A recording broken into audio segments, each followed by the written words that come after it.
Hello, welcome to CarCast+Edmunds podcast. I'm Matt, the moderator, DeAndre, here with Alistair Weaver. Hello, welcome. Welcome. I think I'm in better shape than you this week. Yeah, it's not my best day. So many events, so much travel, and just got a bit of a cold. Not COVID, that's good. I've checked a few times. It's not that, but just, right at the beginning of the year, went to Arizona, RM auction, Barrett Jackson auction, came back. And 2 days later, went to a SEMA conference. That was another, 100 people and packed into rooms that I had to meet with, 15 meetings. You do kind of a speed dating thing. You go and meet all these companies and talk about the Like- performance parts and projects for the year. And it's not in an environment like the convention center. It's like COVID speed dating. It is. It really kind of is. Yeah. Every meeting has to be 9 minutes long just in case. Well, if it makes you feel any better, I've got got a bit of a cold, as you can probably hear, and B went to an ADA, so which is, if people don't know, that's the big dealer association. So it's 5,000 dealers arriving on Las Vegas, and I was there Thursday, Friday, which is the convention center, but it's also a bunch of meetings and a bunch of bars and a bunch of casinos. So yeah, that's a good way to get ill too. Yeah, well, hopefully you won't get anything. You won't get too sick or get COVID or whatever. But and now it's a storm in California, which always makes me laugh. that's it. And my warehouse leaks. So yeah, my house leaks. I've got I've got basic breakfast bowls sitting underneath my ceiling. This is it on Instagram. I live in Manhattan Beach, which, if you don't know, is just south of LAX airport. But it's so funny down here because 360 days of the year it's sunshine, so a little bit of rain, which me as a Brit was like, well, this is just 3 days of rain. That's kind of like, at least it's not 3 months. And it was like they were offering us free sandbags. Yeah, seriously. I was like, is this something to do with Russia? No, it's a bit of rain. Yeah, for some reason every year when that SEMA MPMC conference comes around, people fly in for it and it rains. It just rains the whole time. They're moving it to Orlando next year. I was like, doesn't it rain there too? So I'm not sure what the motivation is. There's got to be maybe a different time of the year would be better. But anyway, I know you been following F1 for your entire career and a big fan and did quite a bit of work with them in the days. We brought that up a few times in the podcast. What's going on with the big driver change? What's going on with Lewis Hamilton? Yeah, Hamilton to Ferrari. It's kind of weird that you get this. It happens now and again, but to keep it all locked down like that and then suddenly announce it, it was huge story and really exciting. I mean, it's really, really exciting. And, obviously then they have this weird thing where he's going to drive for Mercedes this year, which I think will be okay for Hamilton because it's like a big swan song and it'll be fine. But like Carlos Sainz coming, now leaving Ferrari, that's super tough because you've basically got to be with this team for the whole year, knowing that they don't really want you anymore. And mentally, that's really hard. And Sebastian Vettel had that for a year and kind of blew his mind a little bit, and he had a bad year. But it's really interesting to see. Ton of money. It's a good comment on those who are sort of getting on in life as well, because he'll be 39, 40, which he's got a few years he reckons left in him. But I remember interviewing him when he was at McLaren. This is when I wasn't working in F1. This is more of a journalist thing, and he was just this like little kid. Got this McLaren drive sitting in the McLaren Technology Center. And then here we are, kind of best part of 20 years later, nearly. And he's 7 times, should be 8-time world champion, and off to Ferrari. And there's obviously a lot of romance. I mean, there's a big paycheck, but frankly, he doesn't need that. It's a big romantic story that you finish your career at Ferrari. Senna never did it, his big hero, and it's going to be really exciting. Ferrari hasn't really won a championship in a while. No, 2007, I think Kimi Räikkönen was the last one. And even that was because McLaren made a hash of it. So, yeah, but I don't know. Schumacher did it where he went in and kind of led them to glory, I think. But he's got a job on because Charles Leclerc in the other car is super, super fast. And my sense of it is maybe he'll end up in a kind of Alain Prost role where he maybe get outpaced in qualifying, but then just have all the racecraft. But, what I love about it as well is it's not like a boxer trying to mix, not fight the main man. He's gone up against a guy that many people believe is the fastest in F1 and get at the end of his career, and at some point you've got to lose that last little little hundredths of a second. But then Lewis doesn't have, it's like Alonso and Hamilton, and they don't have like, although they have business interests outside F1, racing is their life. And, you find other people get to late 30s and they start getting families and there's other priorities. Whereas I think like Alonso and Hamilton are just pure racers, and it's great to see. Do you know how long his new contract is for? It says multiple years. Yeah. So it's going to be like 2 or 3. It's probably like a couple with options and things like that. They normally do something like that. So Right. Yeah.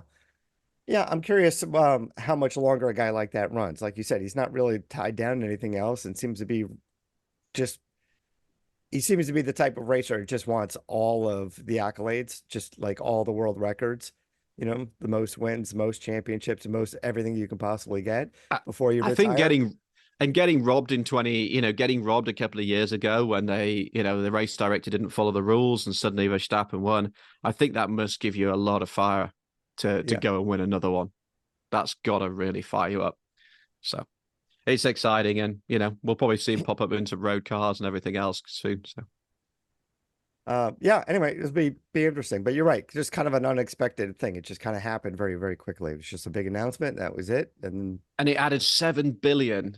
Even before it was officially announced, it added 7 billion to Ferrari's stock value, which is just crazy. So even if they're paying him, like 100 million a year, it's 7 billion. Yeah, it's fine. It's just, it's like you see it in soccer, you see it in baseball. It's just they justify crazy salaries because it's all about the brand.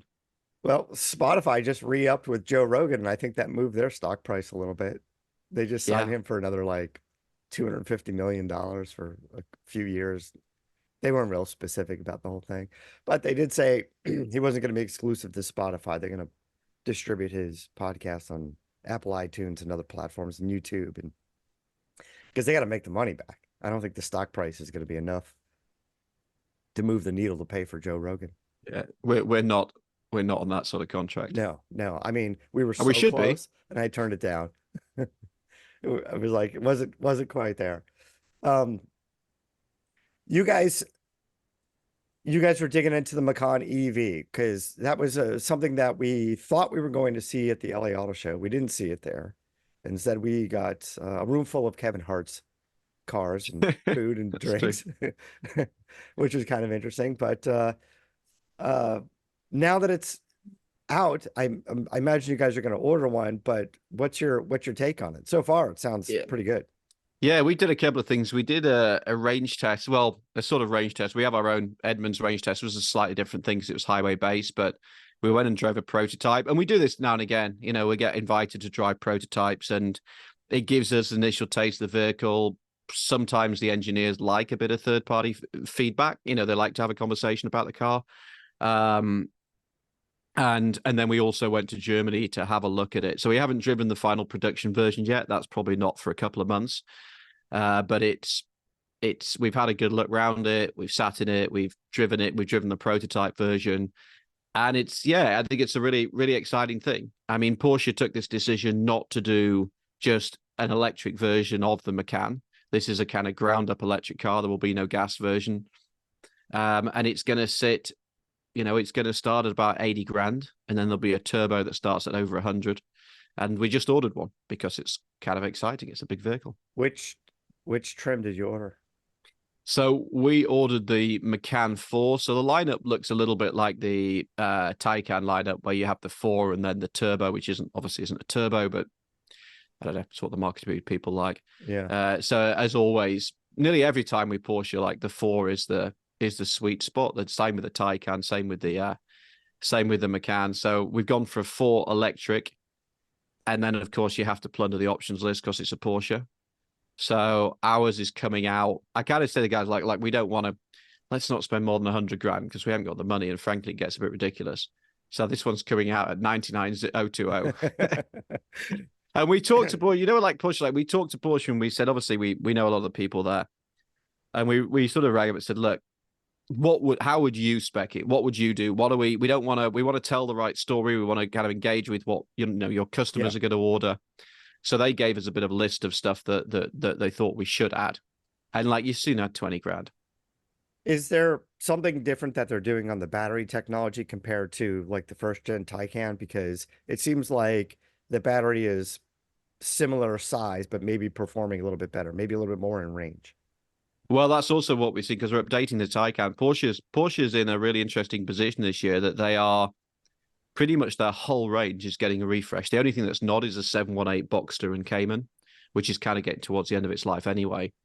Everything else, Panamera, Cayenne, 911 later in the year, everything's getting some sort of update, including the Taycan. So there's a new generation of Taycan which will charge a lot faster, will have a better range, new battery technology, which is kind of interesting, but it also sort of talks to, the problem with EVs at the moment, because you have an existing Taycan. What does that do to your residual values? I mean, it's still a great car with still a great range and everything else, but it's quite a big leap to what is effectively a facelifted model. Right. And then are they going to continue with hybrid models like on Cayenne? Yeah. That they're doing So, because, they have this lineup of EVs and gas engine vehicles. Does it make sense to fit hybrids in there as well? I guess it does. yeah. So I think at the moment, the way it's going to shake out is you'll have Panamera and Cayenne will be gas with hybrid options, both plug-in and standard. Then you'll have 911, which is going to be predominantly gas, but there's still talk about them doing a hybrid 911. But they'll keep going with gas as long as possible. Then you'll have 718 and Boxster and Cayman, which are going to go electric. So basically, you'll have electric Boxster and Cayman, electric Macan, and that'll be electric, and Taycan, obviously. So that's your electric lineup. Then you'll have gas will be Cayenne, Panamera, 911.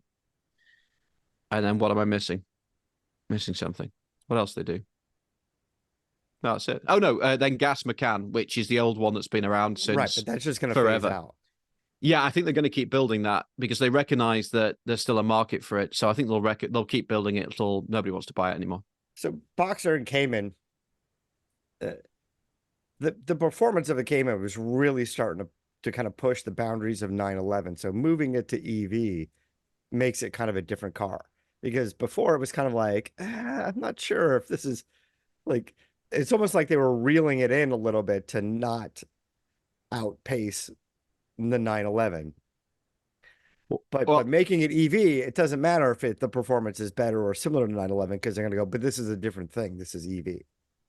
So I remember back in the day being on the launch of the original Cayman, and Volta Roll, their kind of world rally champion, who's always like, been Porsche's primary test driver, certainly was back then.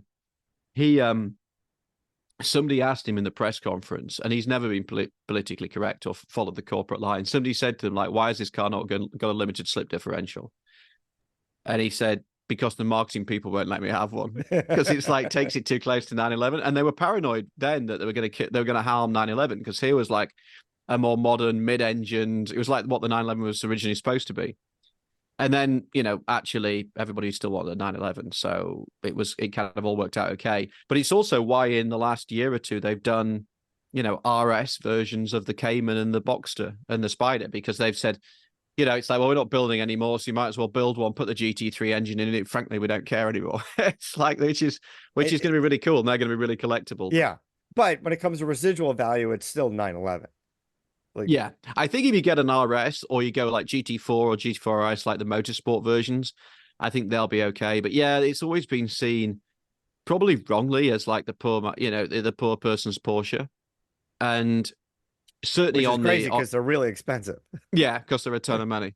Yeah, but then also I think the other thing that they've had is they made a mistake putting the 4-cylinder engine into the Boxster and Cayman, because it's just not a good 4-cylinder engine. Yeah, it doesn't sound very good, and such a big part of its appeal. Then they tried to correct it by doing the GTS with the 6-pack in it, but that was like $100,000. So I think they've not done a great job of managing the Boxster and the Cayman over time, and certainly the 4-cylinder feels like a mistake because the image just plummeted. But they're a lovely car to drive. I mean, honestly, like some of the used car values on a Cayman or a Boxster, particularly the Cayman, they're surprisingly affordable, and they're such a good car to drive.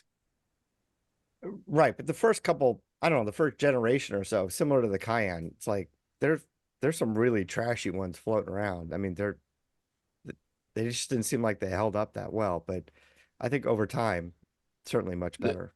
There was a story that basically a Boxster, once it gets to a certain level, becomes disposable, because let's say you bought it for $10,000 and then the gearbox goes. it's over. Yeah. So that was the challenge. And then there's also that problem, as we saw with like Subaru, like, STIs and stuff. If they get too cheap, people don't look after them as well, because frankly, they're very expensive to look after if you want to do it properly. A bit like the 996 911 suffered from that. They became so cheap that people were cutting corners. Whereas like something like the 993 never did, because they're always too expensive. So you always had to look after them. And I think that's true of Boxsters, and some of those engines are a bit icky as well. You mentioned disposable, which is kind of an interesting thing, because you and I were also talking about EVs. Now that EVs have been out for a little while, what does that really mean? And there was sort of this discussion of going, the discussion of saying an EV that's 15 years old with 50,000 miles is worse than an EV that's 5 years old with 100,000 miles. Time is more of the factor than mileage is. And excuse me, on some level, this is what just happened at Barrett Jackson with Sammy Hagar's LaFerrari. I mean, his hybrid battery is like, we're at the 8-year cycle of this hybrid battery. It's not performing well. Now the car, they drove it a month ago. It was fine. They drive it now. It's not fine. And their solution is we need to swap out a whole new battery in this thing. So do you know what the price of a LaFerrari battery is? yeah, it's $250,000. Is that under warranty then? Is that under warranty at 8 years? I don't know exactly. So I think there was an issue with the battery at some point, and something on the warranty was covered. So Ferrari was doing warranty work on these. I don't know the full extent of what his warranty covers on this, but the other issue is you can't really get a battery easily. Shipping a battery here is more complex than shipping a car. And I don't. Is it like because you can't put lithium-ion batteries in hand luggage and things like that? Is it the same gig? Yeah. So what someone was explaining to me, and I don't think this is a secret by any means, but taking a thrashed car, taking like a used LaFerrari or a prototype or something, shipping that here with a new battery in it, and then swapping in the old battery and shipping it back is easier than just shipping the battery without a car. It's weird, right? Is that a legislative thing, or like a I honestly thing? I think there's just rules with. I think it's more scrutinized shipping a giant battery. Yeah, a massive piece of lithium-ion battery. Yeah. Yeah. Like why? Because there's probably more scrutinizing by going, what's it for? What's the makeup of the battery? Whatever. And it's not really approved mainstream like a car with a battery is, because the car goes through its own rules. And I just think it's easier to ship a car than it is to ship a giant replacement battery. I mean, I get it. If you've got a LaFerrari, then maybe 250 grand doesn't mean what it does to you and I, but still 250 grand, right? I don't care how many millions you got in the bank. That's still a lot. It's a lot. And it's also one of those that you've got to do. It's a bit like, I don't know, the gearbox breaks and you have to fix it on any car. And the battery's got a $250,000. I mean, I know we've said this before. Like this is the question of the collectability of some of the hybrid supercars. Senna, McLaren P1, LaFerrari. Yeah. It's like, I don't know, for that kind of money, maybe you just go all gas engine on something. And listen, Rimac, cool car, crazy numbers, but you're going to spend millions of dollars, and then I don't know, what's the guarantee on that? What's the warranty? Yeah, on the that? Pininfarina, but where the Pininfarina is the same, fundamentally the same car. It's weird. I was looking at Ferrari values the other day. It's the same with gearbox, isn't it? Because I remember like a 550 Maranello, which is the last stick shift V12 front engine Ferrari, has suddenly gone really silly money. And then the 599, which is a car I love, but has a single clutch flappy paddle, is a lot cheaper. I love the 599, but it's fascinating, because also you're thinking that actually that gearbox, I saw one up for sale and it was comparatively affordable, but it had carbon ceramic brakes and a flappy paddle gearbox. And I was just like, that's just a ton of money. You're going to be driving down the road thinking this is, I think we talked about last time, didn't we? I was like, that's just a shed ton of money. And it's Yeah, it's a whole new world. I mean, going back to F1, I remember somebody bought like a 90s F1 car and you had to get a specific laptop. I still don't understand. I'm not a technologist. I still don't understand why you can't just create like a simulator, like get a modern laptop to do what an old laptop used to do. But apparently, like there was only like one laptop that would fire this thing up. That And seems it's weird. maybe somebody listening can explain why that is. But you had to have the laptop to start the car. So it's like one of those like 90s brick, laptop, little laptops. Yeah, that So seems weird. Seems like, yeah, I'm not sure what that is about, but that seems I kind of don't know. weird. But and what we were saying though, what's the trickle down effect? Like for if you're buying a used EV or buying a used hybrid, like what's going on? I mean, at some point we're gonna have to see just aftermarket companies doing fairly inexpensive, not quite as good batteries for cars, Well, right? I mean, Hertz has just put in, Hertz has just decided to offload 40,000 Teslas. They had this big yeah, play. We're going to buy a bunch of Model 3s. And we're at the dealer thing on Thursday in Vegas. We were talking about it because if you suddenly dump 40,000 used Teslas into the market, that's a problem. So they're probably going to like drip feed them or do 20,000 initially. But all of that's to do with maintenance costs. They just find them too expensive to run, which, yeah, there's a it's lot of weird. stuff Wasn't the still. There's a point lot of of getting stuff an to check EV out. for less maintenance, oil changes Yeah, and and movable and as parts? we had a Model 3 for 3 years, and honestly, we didn't even rotate the tires, which we probably should have done. But we just ran it for 3 years on a lease, handed it back to Tesla. That was it. Didn't engage with Tesla at all till we handed it back. So yeah, I mean our Genesis is having a service and stuff, but yeah, there's a lot to be worked out. We're going through something at the moment with the Lucid where we got unfortunately got whacked in a hit and run overnight. So some of the repair costs on that are looking a bit juicy at the moment. So we're working through that. So there's a lot of like nuances with this transition, but certainly some of the classic cars. I mean, obviously that era you had the P1 as well, the McLaren, La Ferrari. I Yeah. mean, something like a Carrera GT, the last stick shift gas Porsche hypercar, just feels like a great buy.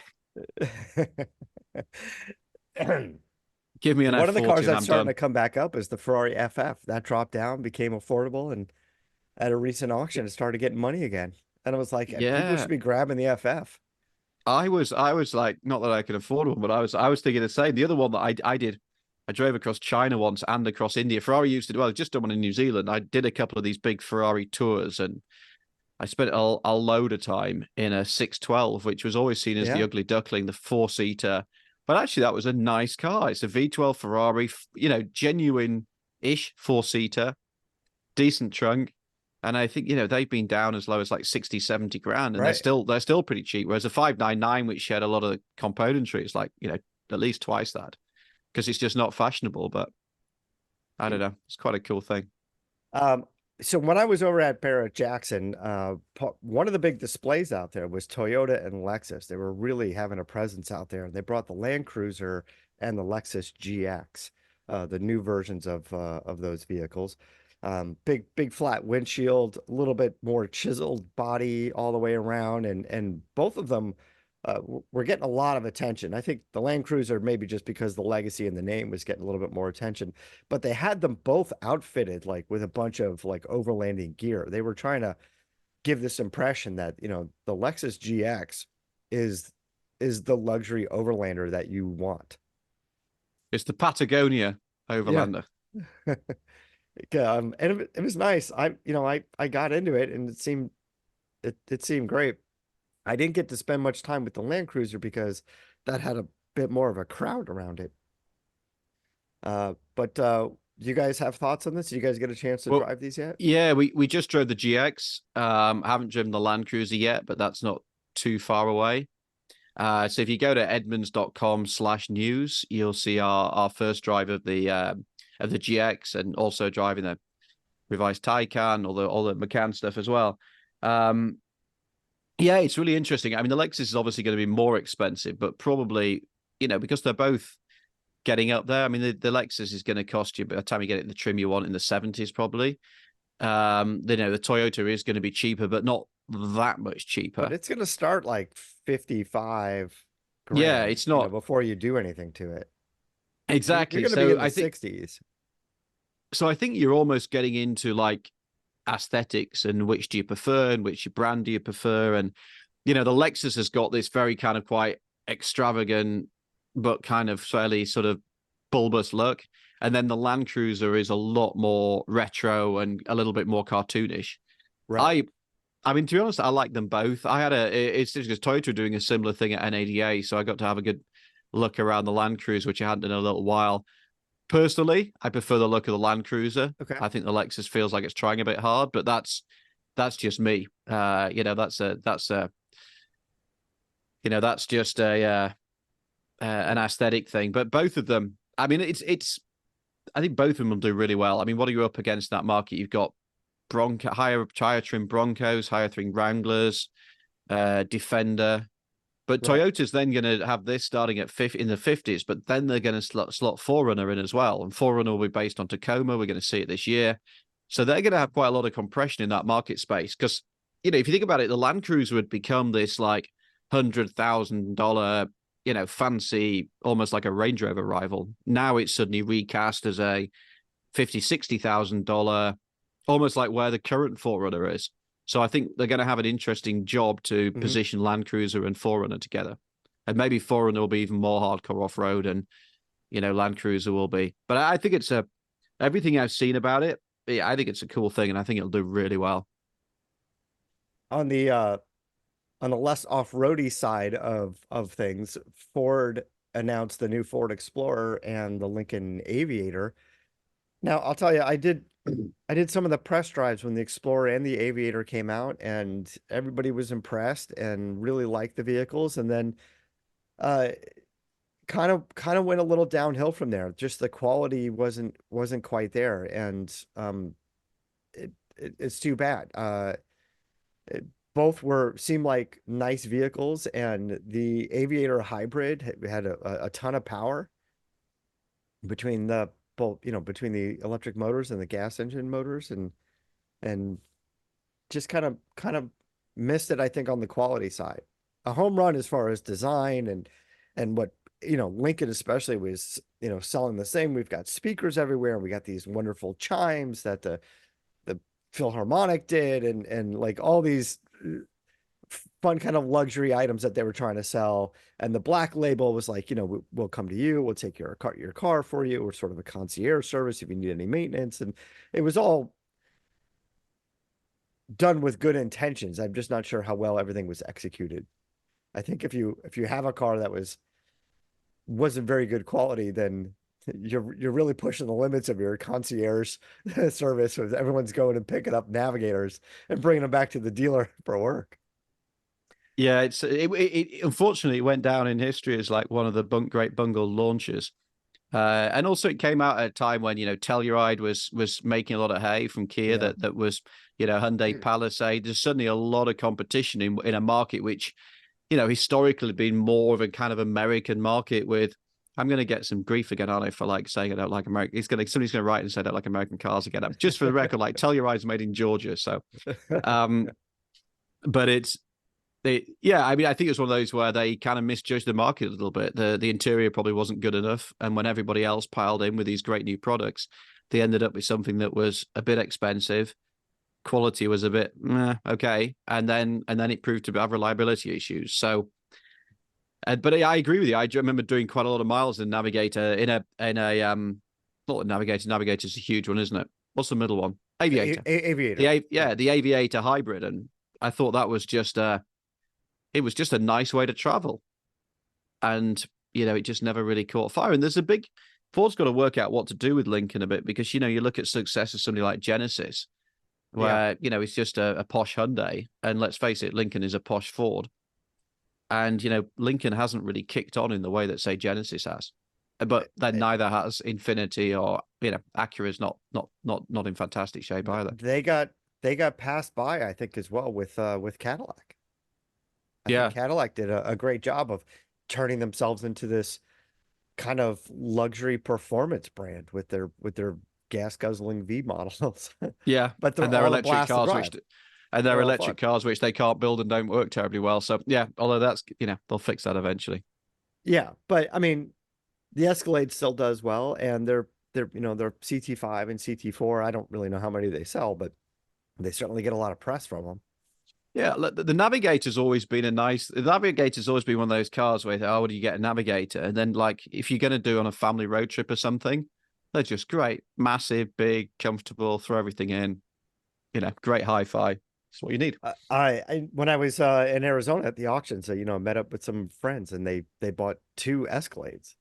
Um, they bought the extended wheelbase regular Escalade, and then the other guy bought the normal wheelbase V. Waited a Yeah, little bit, got the V, and the that the thing is Kardashian special. yeah, that thing is nuts. You should hear that thing. I'm sure you have, but yeah, you get on that thing and you're like, holy cow. I remember when they launched it, so I think it was Detroit, and they'd really sold the show as right. The show is good. Was it Detroit or LA? I think it was Detroit. And they'd sold the show as right. This is all going to be about future technology EV, and then the only thing of any significance was launched. Oh, by the way, we've done like a V spec version of the Escalade, and it's got a Yeah, 20-liter V8. it's got tons of horsepower and it squats Yeah, down like it's when it launches and hustles, man. And whatever. And I was like, hey, what are you getting? Like 9 miles to the gallon? I think he was like, nah, I've been taking it easy. I get 11. yeah. But I Like, mean, if you're in Texas or something, it's less of a problem than where we yeah, live. yeah. And he can afford it. It's fine. But yeah, but Cadillac uh, has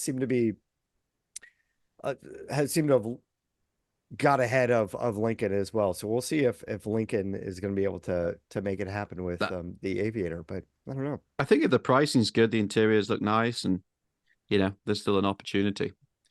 It's all about Yeah. brand, though, isn't it? It's like, I drive a Lincoln, and this was the thing they got rid of. Obviously, Ford sold off Land Rover, Jaguar, Aston Martin. I think back in the day, Ford had like the whole premium automotive group. They pretty much owned half the luxury world, and it's all gone. You okay there, buddy? You look like you're struggling. I was I'm glad it's on Zoom. Can I get it across I Zoom? was Feels like it. fuming. I'm gonna put this video up on YouTube. Um, all right. Well, Sponsored by Tylenol next week. I think it's like NyQuil and nap time for me. So I'm gonna have to skip out on the rest of today's events. But I thought I was kind of over the hump with most of this, but I don't know. Sometimes it takes a little longer than you think. Yeah. All right, what else are we missing? Anything else? I think we kind of covered what we wanted to cover for Yeah, today. it's been a And busy time.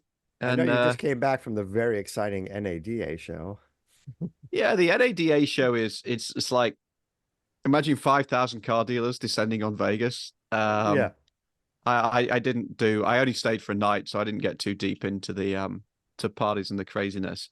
But it's really interesting. Someone like me, I in the media world, you tend to meet like the guys doing the press officers, the guys doing the PR, and then the company executives, because they really like the company executives to sell, to give you the lowdown on the product.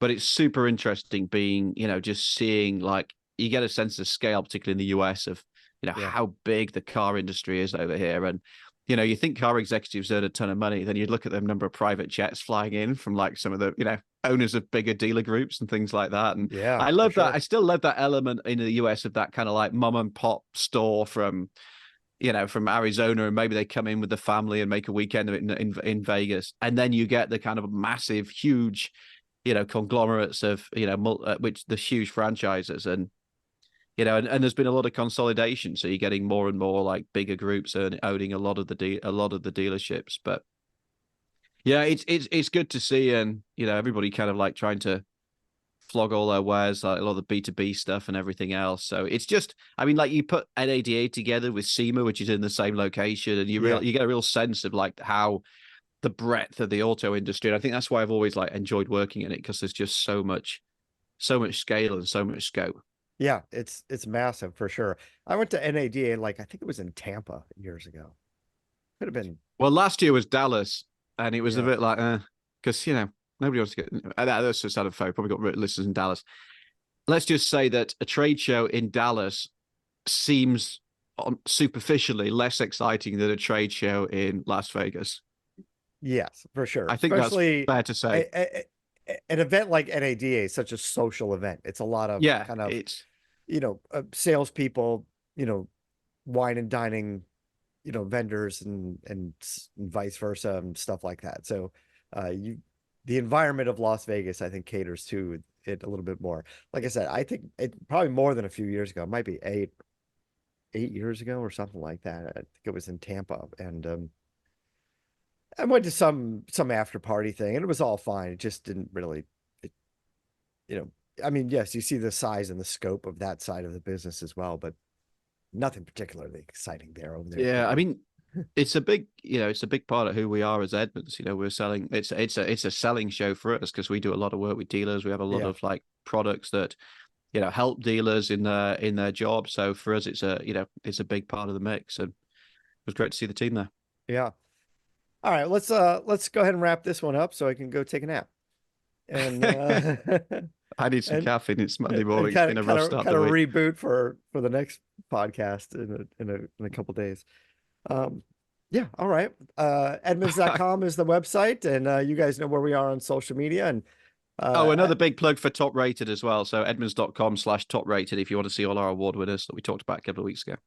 And those of you that listen to the podcast, if you want to see it, we've been putting them up on the CarCast YouTube channel, and we went over some of the top rated stuff there as well.